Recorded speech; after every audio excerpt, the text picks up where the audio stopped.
글쎄 안 들려 들을 뉴스 없어 아무 뉴스도 귀에 들어오지 않아 듣고 또 들어도 들을 뉴스 없어 만든 게 2%야 이동영의 뉴스 정면승부. 네, 이동영 작가의 여름 휴가를 대체하는 일주일간의 임시 앵커 김우성 PD입니다. 3부 인터뷰 이어드리겠습니다. 코로나19 확산세가 연일 지속되면서 하루 신규 확진자 수가 300명에 육박하고 있습니다. 산발적인 감염 양상도 가라앉을 기미가 잘 보이지 않고요. 수도권을 중심으로 지금 확산되고 있지만 전국으로 퍼져나갈 우려까지도 높습니다. 대응 3단계로 높여야 하지 않냐 이런 목소리까지 나오고 있는데다가 책임론을 두고도 다양한 얘기가 나오고 있습니다. 의료계 얘기들이 또 어떤 일간지들을 통해서 보도가 되기도 했습니다. 과연 이 상황 어떻게 판단해야 될지 전문가 연결해서 이야기 듣습니다. 한림대 강남성심병원 감염내과 이재갑 교수 연결합니다. 교수님 안녕하십니까? 네, 안녕하세요. 자, 지난 광화문 집회 이후로 또 사랑제일교회발 확산 이후로 신천지 때보다 더 심각하다 지금 이렇게 많이들 보도하고 있습니다. 상황을 어떻게 판단하면 좋을까요? 신천지보다 더 이제 저희가 심각하다고 하는 이유는요. 네. 일단은 수도권에서 이제 시작된 파장이고, 그리고 지금 시작된 지 며칠 안 됐지만 이미 전국적 단위로 좀 확산되는 게 좀 눈에 보이거든요. 네네. 그렇기 때문에 앞으로 지금과 같은 상황이 상당히 길어질 거다 이런 우려가 있고요. 또한 네. 지금 진단되는 환자들의 이제 연령대를 보기에는 60대 이상이 거의 30%를 매일 네. 지금 넘고 있거든요. 맞습니다. 근데 지금 사망률이 대부분 60대 이상에서 몰려 있는 상황이기 때문에 네. 상당히 이제 그런 치명적인 상황도 벌어질 수 있을 것 같아 상당히 우려가 됩니다. 네. 자, 대응이 어렵기 때문에 더 길어질 수 있다라는 차원에서 또 심각하다라는 얘기를 해주셨는데 2차 대유행 이런 팬데믹에 대한 판단은 기준이 있는 건가요? 아니면 지금 시작됐다 이렇게 보시는 건가요? 시작된 거죠. 이게 어쨌든 이제 재유행의 그런 판단의 기준은 없는데요. 일단은 통제가 되던 상황이 감염병 유행이 통제가 되던 상황에서 통제가 되지 않는 상황으로 넘어가면 이제 유행이라고 판단을 하는 겁니다. 근데 네. 지금 하루에 200~300명씩 발생하는 상황이라면 당연히 유행이 시작됐다고 봐야 되고요. 일단 유행이 시작됐기 때문에 이제는 어떻게 이 유행을 빨리 잠재울 것인가를 고민할 시기라고 생각이 듭니다. 네. 유행은 시작됐다. 어떻게 잠재울 것인가에 집중해야 된다라고 얘기를 하셨습니다만 사실 지금 감염병 전문가로서 대응하시다 보면 참 어려운 점들이 많지 않습니까? 좀 가장 안타까운 지점은 이거다라고 좀 꼽아주신다면요. 제일 안타까운 부분들이 이런 상황에서는 이제 이 감염이 의심될 만한 사람들의 협조가 정말 중요한 상황이거든요. 네, 협조. 네. 그러니까 본인의 건강뿐만 아니라 또 본인이 빨리 진단되지 않으면 다른 사람에게도 전파될 수 있기 때문에 그 부분이 중요한데 지금 일부 이제 그 교회의 성도분들이 이제 검사를 거부한다든지 네. 아니면 집회 참석자들 분 중에서 심지어 우리가 알만한 분들마저도 검사를 받으러 안 나온다든지 이런 네. 상황이 반복되고 있는 상황이 그러니까 모두가 힘써도 힘든 상황인데 그런 부분이 잘 안 되고 있어서 방역당국 입장에서 상당히 곤란을 겪고 있는 상황이거든요. 진단검사를 받지 않는다. 이건 지금 방역의 관점에서 바라봤을 때는 어떤 정도의 어려움, 어떤 의미로 받아들여야 되나요? 그러니까 일단은 그분들이 만약에 확진자인데 검사를 안 받고 있다 그러면 지역사회 내에서의 전파를 조장하는 상황이 될 수도 있는 거고요. 깜깜이 감염의 근원이 될 수도 있고. 예, 근원이 될 수도 있고 또한 본인의 건강 때문에도 걱정인데요. 진단이 늦어지면 늦어질수록 그런 합병증이나 이런 부분들이 많이 생길 수 있기 때문에 특히 노령층 같은 경우는 정말 며칠 사이로 갑자기 나빠지는 분들이 많거든요. 네. 그런 거를 고려했을 때는 이런 방역의 측면뿐만 아니라 본인의 건강 측면에 있어서 상당히 문제가 된다는 거죠. 예, 나를 위해, 남을 위해, 모두를 위해 검사는 받으셔야 됩니다. 자, 그런데 오늘 논란이 된 얘기가 있습니다. 보건소 직원과 확진자의 통화가 오늘 공개가 됐는데 음성인데 양성으로 만들어 버린다.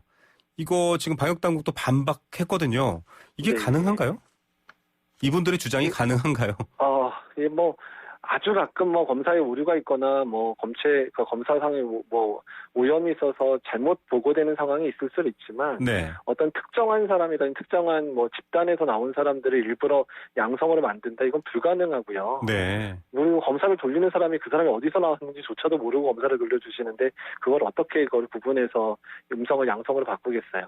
사실은 그렇죠. 이제 전혀 가능하지 않은 상황입니다. 사실은 의료 현장에도 계시고 또 감염병 대응 전문가로서도 활동하고 계시지만 이런 식의 가짜 뉴스라든지 혹은 의료진을 믿을 수 없다 혹은 시스템을 믿을 수 없다라는 얘기가 확산된다라는 것 좀 치명적이지 않나요? 그렇죠. 그러니까 아무리 이제 위기 상황이, 그러니까 위기 상황 또는 전쟁이라고 표현할 수 있는 상황이잖아요. 네. 그런 상황에서는 아무리 정부가 마음에 안 들다고 하더라도 그래도 이런 거는 믿고 따라서 해주셔야 그래도 정부가 시행하는 이런 방역의 정책들이 효과를 볼 수 있는 상황인데, 그냥 막연한 그런 의문이라든지 아니면 이제 정치적인 입장이 다르다는 측면 때문에 그 부분들, 정부의 방역과 관련된 부분들을 부정한다는 거는 상당히 좀 우려가 된다는 거죠. 네.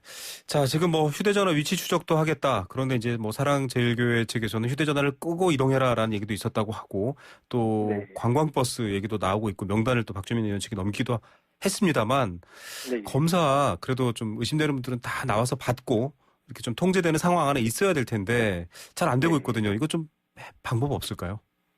일단은 이제 설득 작업이 중요합니다. 일단 신천지 초반에도 비슷한 상황들이 있었죠. 네. 근데 정부가 이제 양쪽에 뭐 강경하기도 하고 네네. 온건하기도 하는 양쪽 측면을 다 접근하면서 성공을 할 수 있었거든요. 네. 행정조치를 강하게 한 측면도 있지만 자발적으로 나오는 부분에 있어서는 특별하게 묻지 않겠다. 이제 이런 부분도 있었고, 이태원 때도 익명검사라는 방법을 동원해서 그 사람이 어디서 뭐 어떤 상황인지에 대해서 안 묻고 검사해주겠다 이런 방법으로 동원해서 사실 성공을 했었거든요. 네네. 지금까지 어떻든 국민들이 동참해주면서 다 성공할 수 있었었기 때문에요. 네네. 지금 상황 아직은 뭐 그렇게 완강하게 버티고 있는 분들도 일단 좀 너그러운 마음을 가지고 또 본인과 가족들을 생각해서라도 그렇죠. 빨리 와주시는 게 좋겠다는 생각이 듭니다. 네, 신천지 이태원 때처럼 강원 양면으로 좀 끌어내면서 또 적당한 힘도 행사하면서 정부가 좀 검사를 유도하면 좋겠다라는 얘기를 해주셨고요.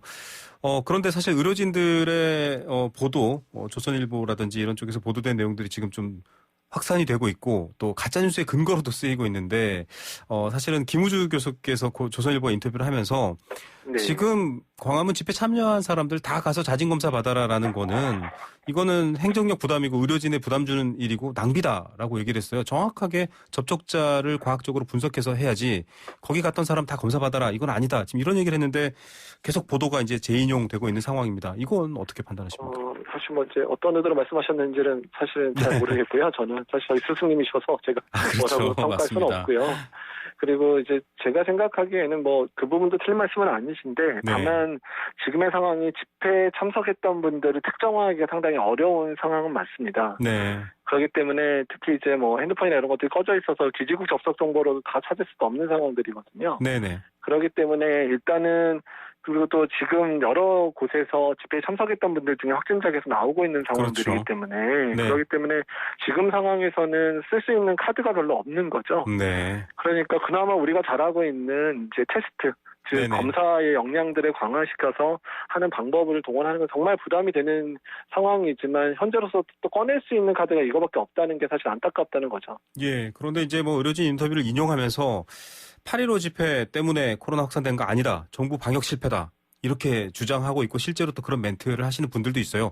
그 부분에 대해서 이런 판단을 지금 내릴 수 있나요? 의료진으로서 어떻게 보십니까? 그러니까 지금의 상황은 다 이제 복합적으로 작용한 측면들이 있습니다. 네. 그러니까 정부의 판단 미스 부분도 사실 있고요. 그러니까 사실 3주 전에 이제 그 교회들 소모임 완화했죠. 금지했던 거를 네네. 너무 조기에 풀었던 거, 뭐 국토부 장관마저도 얘기 나와서 이제 그게 그렇죠. 이제 후회된다고 얘기하신 것처럼 네네. 그 상황들이 너무 교계의 반발 때문에 일단 사실은 좀 너무 쉽게 풀어졌던 부분들이 아쉬운 부분이고 또한 뭐 정부 차원에서는 경제 활동 재개하는 부분에 강조할 수밖에 없다는 것도 이해를 합니다. 경제가 그만큼 어렵고 특히 소상공인들이나 특히 취약계층들이 어려운 상황이 되고 있기 때문에 내수를 살리는 부분을 강화하는 측면들에 대해서는 어쩔 수 없다는 생각이 들지만 이게 휴가철과 맞물렸고 또 장마가 길어지면서 실내 활동이 증가되는데 이제 내수 진작책이 같이 시행되면서 그 부분들을 조장한 측면이 있기는 있거든요. 네. 근데 사실 그 부분을 사실 뭐 경제를 하는 입장에서 어쩔 수 없다는 부분이 들어서 그 부분은 아쉬운 부분인데 어떻든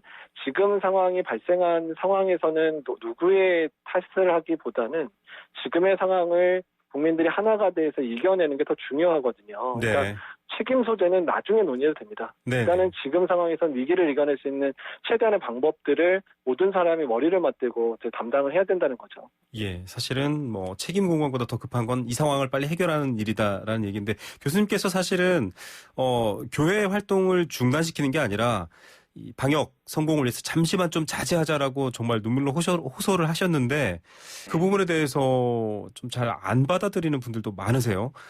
그런 설득조차 안 된다면 뭐 어떻게 설득해야 되나 이런 생각까지 들거든요.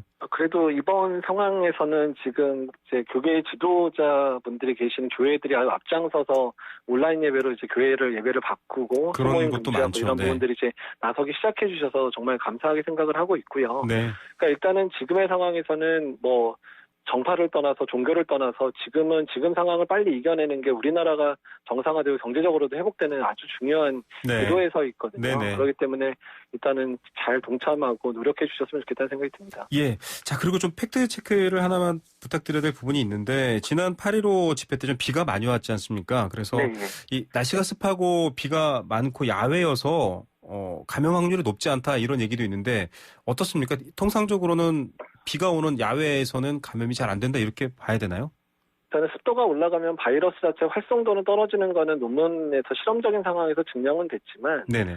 사람이 많이 모여서 사람에서 사람으로 전파되는 거를 차단할 수 없는 상황에서는 습도고 온도고 간에 아무 의미가 없습니다. 사람이 네. 밀접하게 접촉해서 만나게 되면 네. 뭐 바이러스가 사람이 사람으로 바로 넘어가는데 그 중간에 습도가 높은 게 아무 의미가 없어지거든요. 네. 비말인 경우가 아니라 접촉이 많거나 뭐 음식을 나누거나 뭐 에어컨 공간에 다시 모여 있거나 이럴 경우에는 그것도 특별한 의미가 없다 이런 분석이시네요. 예, 자, 맞습니다. 뭐 지금 사실은 의료진이 감당할 수 있는 범위 저희가 이제 예전에 그래프로도 많이 봤었는데 거길 뚫고 넘어가면 이제 그때부터는 정말 감당할 수 없다라는 얘기가 있는데 그런 상황까지는 저는 감염자 수치라든지 전체 지금 치료받는 환자 숫자라든지 어느 정도 선으로 지금 계측되고 있습니까? 일단은 지금 병상 부족 상황이 이미 벌어지고 있는 상황이거든요. 수도권에서. 네. 그래서 지금 빨리 병상을 확충할 수 있는 방면들을 이제 정부 차원에서 상당히 노력을 해야 될 상황이고요. 네네. 아주 급한 문제이기는 합니다. 근데 다만 가장 중요한 거는 지금의 상황에서 확진자 수를 줄이는 노력이 제일 중요하죠. 줄어들면 병상 부족하는 거 생기는 게 아니니까. 네. 근데 지금의 이제 그 확진자 수를 줄일 수 있는 가장 좋은 거는 사람 간 접촉이 최소화돼야 되는 상황이거든요. 네네. 그렇기 때문에 사람 간 접촉을 최소화할 수 있는 방법들을 국민들에게도 동참해 주셔서 확진자 수를 확 낮춰주셔야 의료 체계에 대한 부담도 덜게 되고 네. 그래야 일단은 의료 체계가 부담돼서 생길 수 있는 여러 취약계층들의 그런 사망이라든지 중증화를 막을 수 있기 때문에 지금의 일주일, 2주일 노력이 어쩌면 앞으로 2, 3개월의 노력에 가장 중요한 측면이 될 수도 있다는 겁니다. 고령 환자는 사망 위험이 높다라고 했는데 지금 말씀하신 것처럼 이 수도권 병상이 좀 임계치에 다다랐다라고 하지 않으셨습니까? 네. 그럴 경우에는 사실 대안도 그런데 지금 더 확보하겠다, 에크모라든지 인공호흡기를 더 확보하겠다라고 했는데 지금 감염병 증가 양상이 폭발적이거나 걷잡을 수 없는 경우도 있기 때문에 대처가 될까 불안해하는 국민들도 많습니다. 일단은 지난 대구 경북 상황 이후에 인공호흡기나 에크모 기계들은 조금씩 저희 정부에서 비축을 하고 있었던 상황인데 어쨌든 갑작스럽게 너무 많이 늘어나면 당연히 부족해진다는 거죠. 그래서 지금 상황에서는 일단 환자분들의 이제 중증도를 따라서 잘 나누는 상황들이 중요하고요. 중증 환자, 중등증 환자에 대한 치료를 잘 할 수 있게끔 시스템을 더 공고하게 이제 만들어야 되고요. 일단 경증 환자들 같은 경우는 이런 이제 생활치료센터나 이런 쪽에서 치료를 하게 해서 병원에 대한 부담을 줄여주는 게 중증 환자 치료에 전념할 수 있는 가장 중요한 그런 상황입니다. 네, 중증도에 따라서 좀 구분해서 좀 대응하는 전략이 역시 또 통용될 텐데요. 이번에 유행하는 바이러스의 종류가 좀 전파력이 높은 GH그룹이다. 이건 교회발 감염 때도 나왔던 얘기입니다. 이게 굉장히 어떤 정도의 차이가 있는지 S형, V형, GH형 여러 가지 얘기를 들었습니다만 이게 어떤 내용인가요? 사실 전파력과 관련해서는 아직까지는 주로 이제 실험실에서의 그런 세포 상태에서 이제 바이러스가 침범하는 속도 정도가 빨라졌다는 것만 증명된 거지. 사람 간에서의 전파 양상이 변했다라는 걸 증명한 논문은 거의 없습니다. 그렇기 때문에 이게 실험실의 상황이 언제나 사람 간 전파 상황까지 동일하게 적용되지는 않기 때문에 그거에 대한 연구는 충분히 필요한 상황이고 오히려 지금 확산 속도가 빠른 거는 바이러스의 형태가 바뀐 것보다는 바이러스가 빨리 전파될 수밖에 없는 상황이 만들어졌다고 생각하는 게 더 맞거든요. 실내 에어컨이라든지 이런 상황들 말씀하시죠. 실내 활동들 그리고 사회적 거리가 느슨해졌던 부분들 이런 부분들 때문이기 때문에 그러니까 우리의 삶의 행동 자체가 바이러스가 전파되지 않게 만드는 형태로 바뀌어져야 이런 상황들이 잠잠해지는 거기 때문에요. 일단 바이러스 탓보다는 우리의 삶의 모습들을 어떻게 바꿔갈 것까를 더 고민하는 게 지금으로선 더 중요합니다. 네. 바이러스보다는 그 바이러스를 예방하거나 혹은 전파하는 사람의 문제다라고 하셨는데 또 하나가 더 있습니다. 이런 그 바이러스의 종류에 따라서 좀 치명률이 높다라는 부분들도 많은 분들이 걱정하시거든요. 실제로 지금 유행하고 있는 것들에 대해서는 어떤 판단이나 연구가 진행되고 있나요?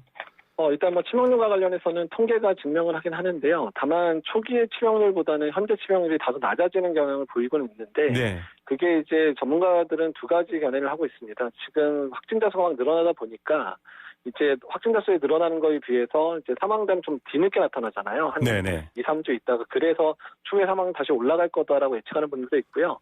두 번째는 이제 의료 체계들이 이제 환자를 보는 것들에 대해서 어느 정도 적응을 해서 네. 환자를 예전보다 더 잘 치료하고 있는 게 아닌가라는 얘기도 나오고 있거든요. 네. 그래서 아마도 이제 두 가지 경우가 더 복합적으로 작용한 것 같다는 생각이 들고요. 그러니까 어떻든 간에 치명률을 최소화시킬 수 있는 방법들을 계속 고안해야 되고 어떤 의료진들이 계속 노력해야 될 부분이라 생각이 듭니다. 네, 뭐 계속 말씀드리지만 뭐 바이러스의 종류, 바이러스의 양상 이게 아니라 그걸 어떻게 막는지 대응하는지에 대한 사람의 영역이다라는 걸 계속 강조해 주시는 말씀이네요. 끝으로 지금 사실 뭐 백신도 아직은 기대하기 어려운 상황이고 국민 좀 개개인이 노력하는 수밖에 없다. 계속 같은 말씀이지만 좀 네. 저희 국민들께 교수님께서 잘 설득 좀 부탁드립니다. 예, 감사합니다. 네네. 좀 국민들이 좀 어떻게 방역 주체로서 노력해야 될지 한 말씀 정리해 주시죠. 네, 지금 상황은 이제 전국 단위로 확산이 되느냐 마느냐의 기로에 서 있는 상황들이거든요. 네. 그래서 뭐 수도권에서 사회적 거리두기 2단계가 뭐 발효가 돼 있기는 하지만 전국의 모든 분들이 사회적 거리두기 2단계에 준해서 또는 심적으로는 3단계에 해당되는 수준 정도로 일단 사회적 거리두기 잘 지켜주셔야 일단 지금의 위기를 한 2, 3주 또는 뭐 한 달 이내로 막을 수 있고요. 네. 만약에 파국의 상황이 돼버리면 몇 달이 갈 수도 있습니다. 그래서 앞으로 한 1, 2주 정도 동안 정말로 각별하게 좀 노력을 부탁을 드립니다. 예. 추가로 한 말씀만 더 여쭙겠습니다. 경기도가 지금 마스크 의무 착용을 이제 시행했거든요. 효과가 네, 좀 예. 있는 조치라고 보십니까? 예, 뭐 지금 상황에서는 이제 실내에서 활동 때는 마스크 반드시 착용하고 실외에서도 사람이 많은 곳에서는 마스크 착용하는 거 거기다가 이제 손위생까지 꼭 더해서 같이 해주시는 게 지금으로서는 가장 중요한 개인의 그런 위생 수칙이라고 생각이 듭니다. 네, 여러분 자신을 지켜주시면 결국 이웃 또 사회를 지킬 수 있다라는 얘기인 것 같습니다. 교수님 늘 고생해 주시고요. 오늘 말씀 감사드립니다. 네, 감사합니다. 네, 한림대 강남성심병원 이재갑 교수였습니다.